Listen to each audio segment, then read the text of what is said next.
At my father's funeral, just as they lowered the casket into the ground, my stepbrother stood up and said loud enough for everyone to hear, "He left her nothing because she's not really his." The words hit me like a slap across the face. My hands started shaking. I turned to look at him, thinking maybe he was joking. Maybe grief had twisted his sense of what was appropriate. But there was no humor in his eyes, just cold certainty. Then my uncle nodded. He didn't say a word. He just nodded like that statement was the final truth, like it was something everyone had agreed upon behind my back. I couldn't breathe. My chest tightened, and the quiet hum of whispered reactions around the gravesite started to spin into one long, unbearable silence. My mother was gone. My father had just been buried. And now, somehow, in front of 100 people, I was being told I didn't belong to him. I looked around, desperate for someone, anyone, to stand up for me. My father's friends were there. Colleagues. Family friends I'd known since I was little. But no one said anything. They just looked away or stared at the ground like I was some unwanted guest at my own father's farewell. I wanted to scream. I wanted to shout, "That's not true. He was my father. He raised me. He tucked me in at night. He taught me how to draw blueprints and how to plant sunflowers so the roots wouldn't drown. He gave me everything." But my voice was stuck somewhere deep in my chest. And then, just as I thought I might collapse, a woman from the back row stood up. I didn't recognize her. She looked like she had come straight from the office. Gray pencil skirt, practical heels, hair in a tight bun. She didn't flinch. She didn't hesitate. She walked forward, steady and calm, and said, "Actually, I worked with him for 20 years, and he asked me to hand her this when he died." She turned to me and held out a small sealed wooden box. All eyes shifted to me. For a moment, nobody moved. The breeze stopped. The moment hung in the air like a suspended breath. I stared at the box, unsure whether to take it. My heart pounded so loud I could hear it over the murmuring crowd. My stepbrother looked at her like she'd broken some secret agreement. My uncle clenched his jaw. The woman took one more step forward. He said to make sure she got it if they ever tried to take everything from her. Everything inside me screamed to reach for it. Because in that moment, I knew this wasn't just a box. This wasn't just some envelope or keepsake. This was something my father had left behind for me, knowing exactly what they would do. And what was inside that box changed everything. Everything I believed about my family. About myself. About why my father always looked so tired those last few years. I didn't lose him that day. I found out who he really was, and who I really am. My name is Adira Rains. I'm 28 years old. And up until my father's funeral, I thought I understood where I came from. I grew up in a quiet neighborhood outside Richmond, Virginia, in a modest craftsman home my father helped design. My mother died when I was 12. Cancer, the kind that doesn't give you a second chance. After she was gone, it was just me and my dad. Architect. Widower. Quiet. Complicated man. He was the kind of father who didn't always know what to say but always knew how to show up. He packed my lunches with handwritten notes, even when I was old enough to roll my eyes at them. He came to every art show, even the ones where I only had one drawing taped up on the back wall. He taught me how to hold a measuring tape properly before he taught me to drive. He remarried when I was 15. His new wife was polished, elegant, always smiling with her lips but never her eyes. She moved in with her son, who was a few years older than me. Overnight, our quiet home turned into something colder, sharper. I don't think she ever said a cruel word to me directly, but I always felt like an inconvenience, a leftover from a life she didn't want to include. Her son made it worse. He treated me like I didn't belong, like I was just someone his mother was forced to tolerate. At first, I tried to connect with him. I offered to share space, to be kind. But he would make little comments when my father wasn't around, mocking my hair, my art, calling me the charity kid. I told my dad once, and he just said, "He's adjusting. Give it time." So I gave it time. Years of it. I went away to college for a degree in graphic design, moved into my own apartment, and started building a life. My father and I stayed close, though. We still talked weekly. He still sent me sketches of houses he was dreaming up, and I would text him photos of murals or odd architecture that reminded me of him. He never said it outright, but I think part of him felt guilty about how things turned out at home. He would sometimes say things like, "I wish things had been simpler for you." Or, "I know I haven't always protected you the way I should." I didn't push him. I didn't need an apology. I just wanted him to know I was okay. That I still loved him. That I understood. But something changed in the last year of his life. He started missing our weekly calls. When we did speak, he sounded distracted. Nervous. Like something was weighing on him. I chalked it up to aging. Stress. Maybe the firm was pressuring him to retire and he wasn't ready. Then I got the call. He had a heart attack. They said it was sudden. Peaceful. No suffering. I didn't believe that part. He had suffered for years. He just never let anyone see it. The funeral was held 3 days later. His wife made all the arrangements. She didn't ask me about the flowers, the photos, the music. I offered to help. She smiled and said, "It's already handled." When I arrived, I noticed I wasn't listed in the printed program. My name wasn't mentioned during the speeches. When I stood to speak, she gave a little cough like she was surprised I'd try to insert myself. Still, I spoke. I told them about the time my dad stayed up all night helping me finish a model of a tiny city for my 7th grade project. I told them how he used to keep a tiny notebook in his glove compartment where he wrote down places he wanted to take me. He called it Catilm's Adventures. It had over 50 entries. We only got to 12. People nodded. Some smiled. But the warmth I expected wasn't there. After the service, I stood beside the casket as people paid their respects. A few gave me polite hugs. Others skipped past me entirely. My stepbrother stood nearby, smug and stiff in a black suit that looked custom-made. He kept glancing at me like I was standing in the wrong place. I felt like an outsider at my own father's goodbye. I felt like something was being kept from me, but I didn't know what. Not yet. After the service, most of the guests moved toward the reception area behind the chapel.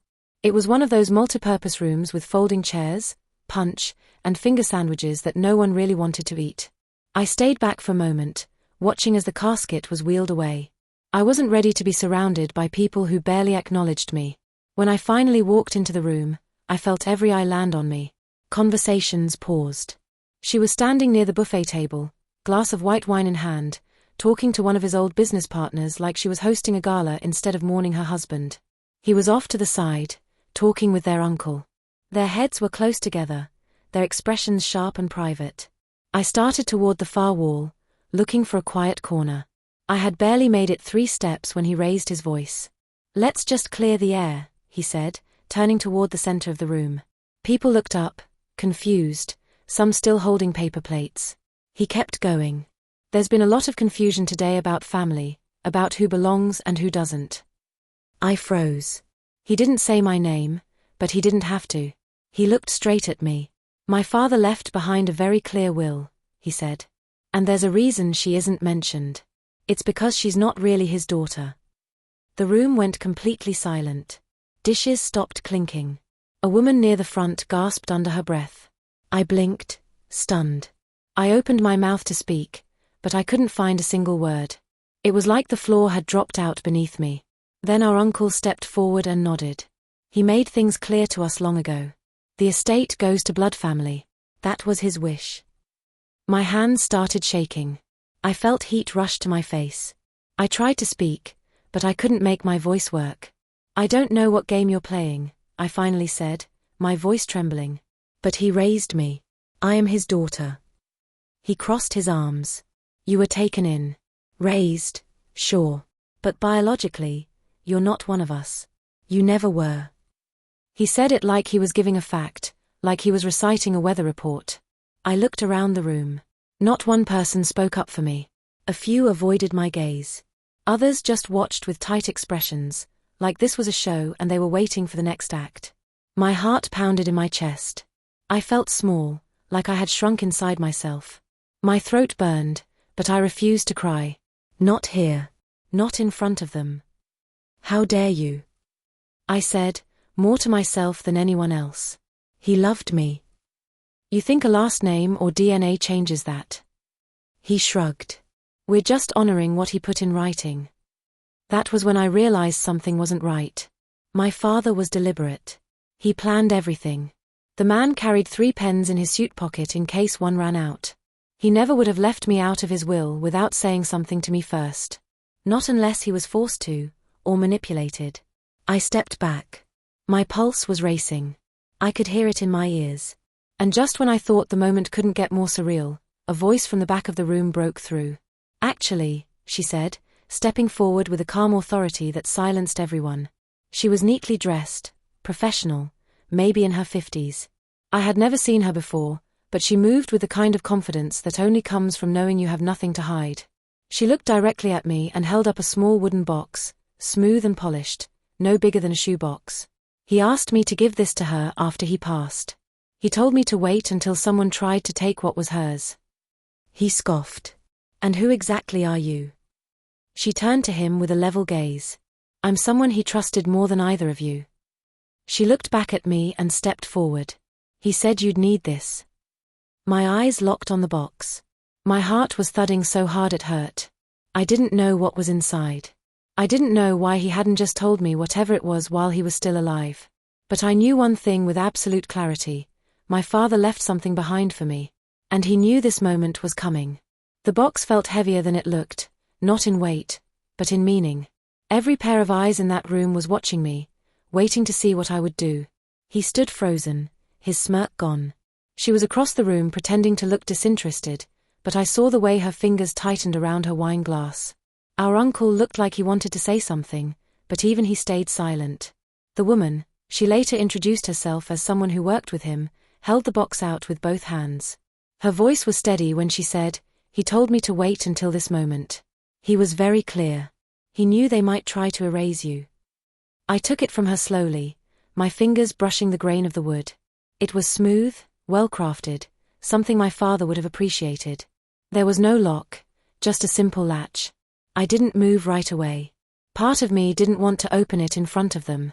I felt exposed, raw, like every part of me was on display and still being judged. But then I looked at him, standing there with his arms crossed like he'd already won. I looked at our uncle, a man who once gave me birthday cards without signing them, and I thought of my father, how tired he'd looked in the last few years. How distant, how distracted. Maybe this was why. Maybe carrying this secret was the weight that wore him down.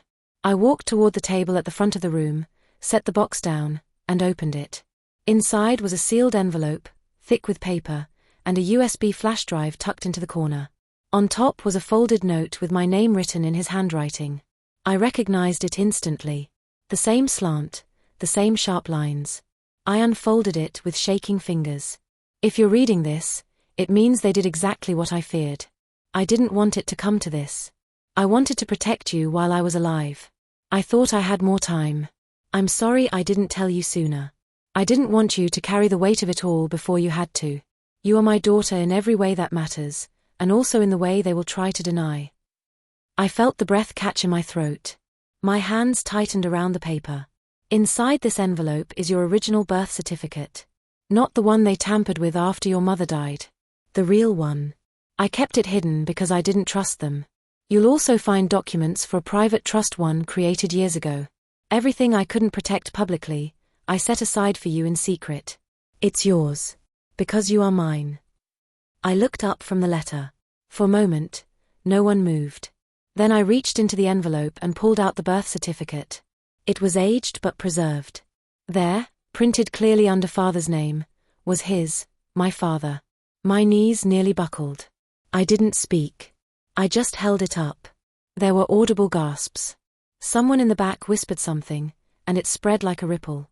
One of them stepped forward, his face hardening. "That could be forged," he said. She shook her head. "He gave it to me the day he updated his private will. He made sure it was witnessed and notarized. I have copies. You can challenge it if you want, but you'll lose." He looked like someone had pulled the ground out from under him. She turned her back, her entire posture stiff. I turned to the woman beside me. "The flash drive?" I asked. She nodded. "He said it was a message for you." Someone handed me a laptop from the reception table. I plugged it in. The screen lit up, and there he was. My father. Sitting in his home office. He looked tired but peaceful. His eyes were full of something I hadn't seen in a long time, clarity. "If you're seeing this," he began, "then I failed to protect you while I was alive. But I will not let them erase you. I know what they think. I know what they'll try to say. But I am your father.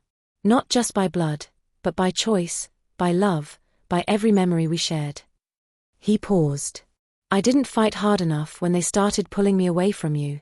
I let guilt and fear silence me. But I never stopped being your dad. And everything that ever mattered to me, the drawings, the house, the trust one created in your name, it's all yours. I want you to have it. And I want you to stand tall. Because you are everything I ever hoped a daughter would be.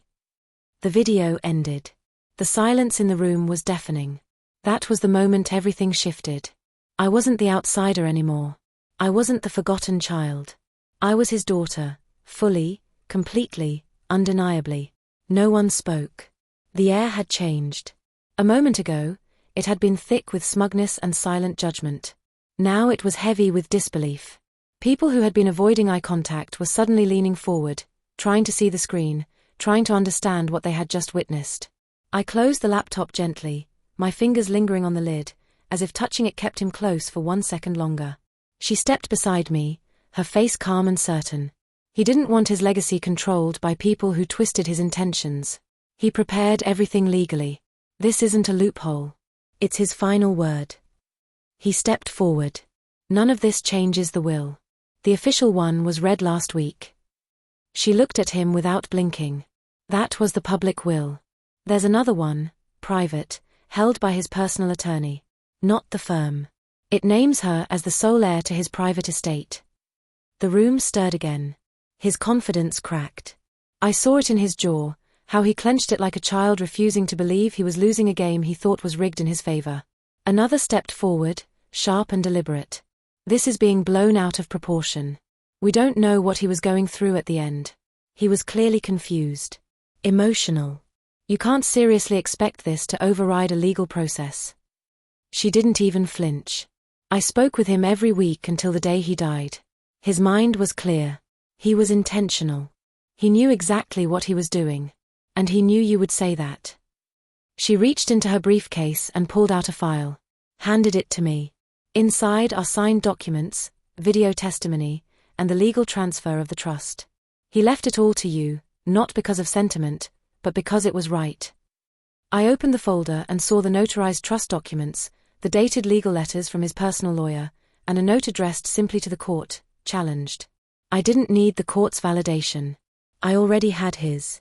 But still, I turned to face the room. To those of you who stood silent when they tried to erase me, I said, my voice steadier than I expected, I hope you're seeing now what silence costs.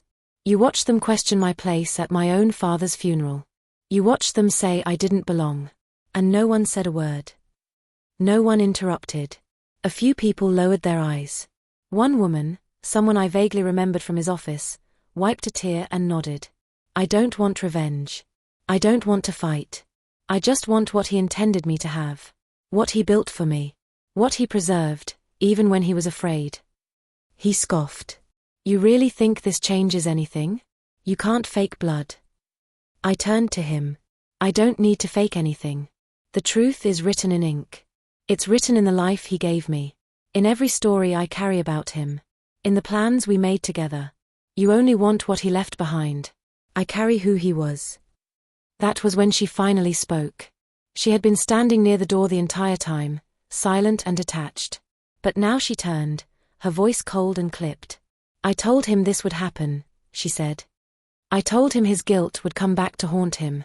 He always let you take up too much space. I stepped forward. He gave me space because I was his daughter. Because he loved me.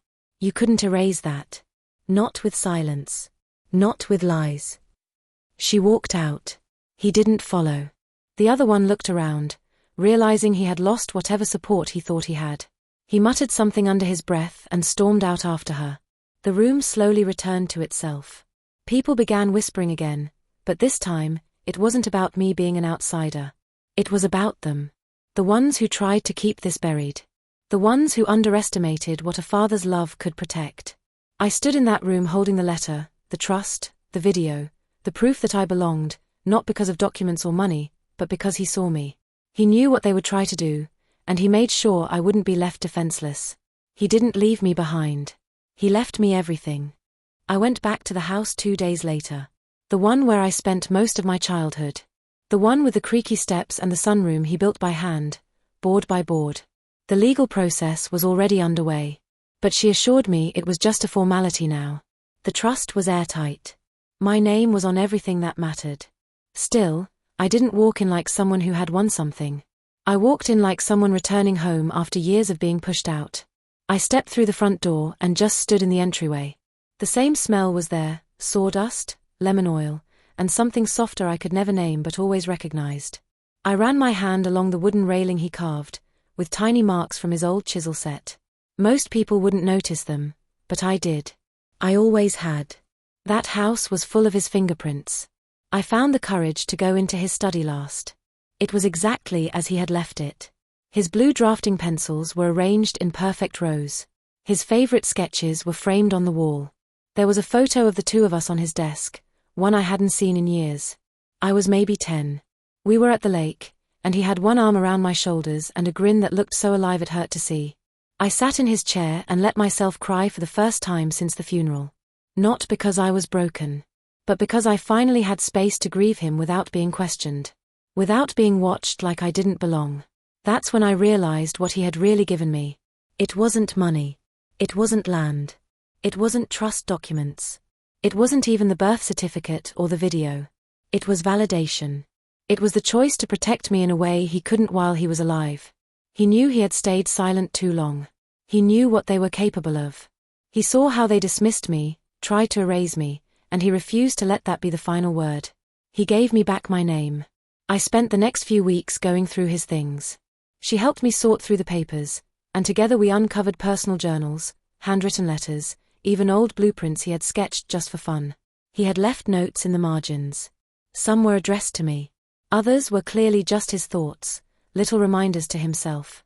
Every page was a layer of the man I missed. The man I was still getting to know. Eventually, I found a small notebook labeled My Adventures tucked into a drawer beneath a stack of invoices. He hadn't written in it since I was in high school, but the last entry was a note. Trip to Italy, just us one day. We never made that trip. But now, I carry that notebook with me everywhere. It reminds me that he never stopped planning a future with me in it. She stayed in my life. We still talk weekly. She's become a guide in a way I didn't know I needed. Someone who saw him clearly and never questioned my place beside him.